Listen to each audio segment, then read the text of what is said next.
ಅಪ್ಪನ ಮಾತಿಗೆ ಬೆಲೆ ಕೊಡ್ತಿರೋ ಅವನೊಬ್ಬ ಅಪ್ರಯೋಜಕ.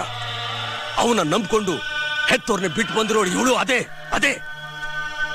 ಇವರಿಬ್ರು ಯಾವತ್ತೂ ಉದ್ಧಾರ ಆಗಕ್ಕಿಲ್ಲ.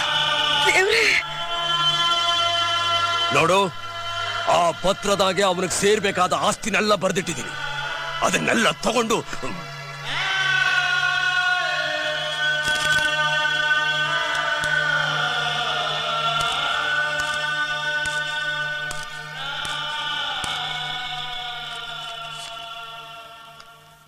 ಬೆಲೆನೇ ಕಟ್ಟೋಕಾಗ್ದಿರೋ ಆಸ್ತಿ ನೀವಿರುವಾಗ ನನ್ಗಿದೆಲ್ಲ ಯಾಕಪ್ಪಾಜಿ? ನೀವ್ ಯಾವಾಗ್ಲೂ ಇಲ್ಲಿರ್ತೀರಾ. ಇಲ್ಲಿ